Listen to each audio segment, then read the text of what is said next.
Hello friends, welcome to my channel the learning kids. दोस्तों, आज की मेरी यह वीडियो क्लास फर्स्ट से क्लास थर्ड के बच्चों के लिए है।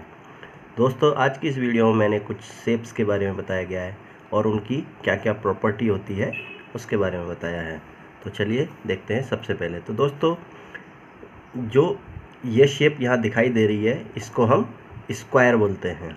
इसकी क्या प्रॉपर्टी है कि it has 4 sides, 1, 2, 3 and 4, and all sides are equal. In the square, all sides means first, second, third, fourth, ये सभी चारों साइड इक्वल होती हैं। जैसे फॉर एग्जांपल कि अगर ये यहाँ से यहाँ तक की जो इसकी लेंथ है मीन्स ये अगर 3 सेंटीमीटर है तो ये साइड भी 3 सेंटीमीटर होगी, ये भी 3 सेंटीमीटर होगी और ये भी 3 सेंटीमीटर होगी यहाँ से यहाँ तक। तो दोस्तों, स्क्वायर में सारी साइड्स, ऑल साइड्स इक्वल होती हैं, इसलिए इसका नाम स्क्वायर है। नेक्स्ट आता है ट्राइंगल। दोस्तों, ट्राइंगल के अंदर 3 साइड्स होती हैं, फर्स्ट, सेकंड एंड थर्ड। तो कोई भी ये 3 साइड जब मिलती हैं ये इस तरह से, तो उसको हम ट्राइंगल कहते हैं। तो इसके एग्जाम्पल हैं जैसे कि घर में सैंडविच क्या है, एक ट्रायंगल की शेप का होता है। उसके बाद नेक्स्ट आता है रेक्टेंगल। दोस्तों, रेक्टेंगल में भी 4 साइड होती हैं, लेकिन रेक्टेंगल और स्क्वायर में एक डिफरेंस है। वो यह है कि रेक्टेंगल के अंदर फेस टू फेस जो आमने सामने की साइड्स होती हैं केवल वही इक्वल होती हैं।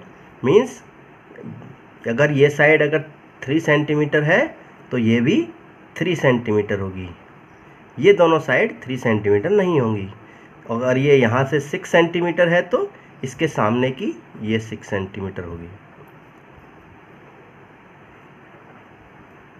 तो दोस्तों, जैसे हमारे आसपास भी रेक्टेंगल के बहुत सारे एग्जांपल होते हैं, जैसे कि मैच बॉक्स होता है, वो रेक्टेंगल शेप का होता है। और जो आजकल सबसे ज़्यादा हर घर में मिलता है मोबाइल, तो मोबाइल कौन सी शेप का होता है, रेक्टेंगल शेप का।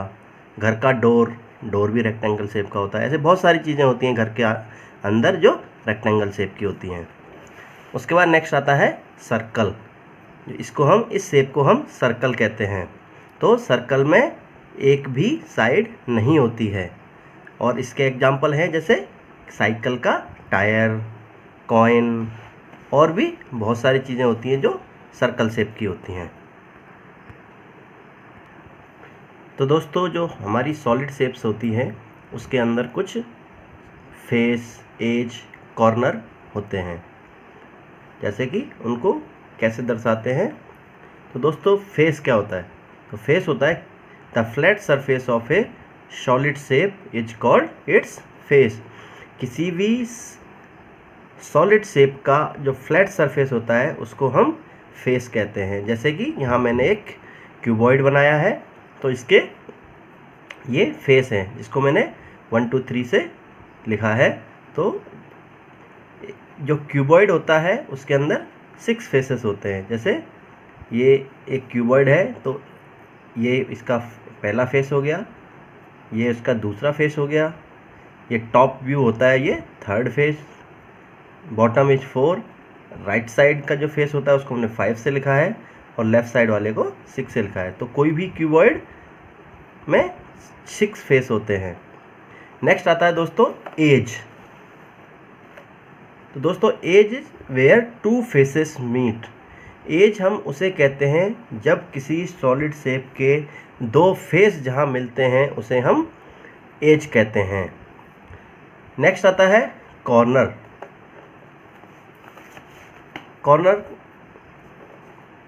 The corner is where 2 edges meet.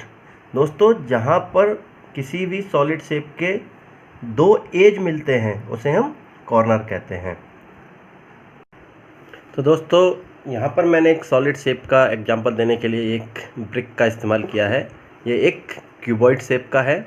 तो दोस्तों, जैसा कि मैंने बताया था कि एक सॉलिड शेप में flat surface of A solid shape is called its face. तो ये इस जो ये ब्रिक है इसके 6 फेसेस हैं, क्योंकि क्यूबॉइड के अंदर 6 फेस होते हैं। तो जैसा कि देखिए ये इसका एक फ्लैट सरफेस है तो इसको हम फेस कहते हैं। तो जैसे क्यूबॉइड में कितने फेस होते हैं वो मैं मार्क करता हूँ, ये 1, इसके सेम अपोजिट में इसको हम 2 से लिख देंगे।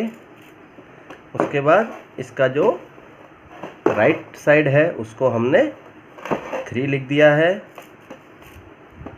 इसका जो अपोजिट साइड है इसको हमने 4 लिख दिया है। इसका जो टॉप व्यू है उसको हमने 5 लिख दिया है। और दोस्तों इसका जो लास्ट फेस है उसको हमने 6 लिख दिया है। तो दोस्तों ये क्यूबॉइड है, इसके अंदर 6 फेसेस होते हैं। तो दोस्तों नेक्स्ट मैंने बताया था edge. What is edge? Edge where 2 faces meet. तो इसका एक फेस ये हो गया और एक फेस ये हो गया इस साइड, नंबर 4। तो दोनों फेस जहाँ पर मिलते हैं ये दिस, तो दिस इज कॉल्ड एज। यहाँ पर 2 फेस मिलते हैं उसको हम एज कहते हैं। तो ये इसका एज हो गया। नेक्स्ट था कॉर्नर। तो कॉर्नर, व्हाट इज कॉर्नर? तो corner is where 2 edges meet. तो इसका एज जैसा कि मैंने आपको दिखाया है, इसका एक एज ये है और दूसरा एज ये है। तो दोस्तों जहाँ पर 2 एज जाकर मिलते हैं उसे हम कॉर्नर कहते हैं। तो ये दोनों एज यहाँ पर मिलते हैं इसलिए ये कॉर्नर कहलाता है। नेक्स्ट आता है हमारा सिमेट्री लाइन। तो what is symmetry line? An imaginary line which divide a image in exactly halves. Means कोई इमेजिनरी लाइन जो किसी इमेज को या किसी थिंग्स को एग्जैक्टली 2 भागों में डिवाइड करता है उसे हम सिमेट्री लाइन कहते हैं। जैसे यहाँ पर मैंने एक शेप बनाया है तो इसको 2 भागों में डिवाइड करने के लिए, ये एग्जैक्टली डिवाइड करने के लिए ये एक लाइन मैंने यहाँ पर ड्रॉ की है। तो ये लाइन जो है ये सिमेट्री लाइन कहलाएगी।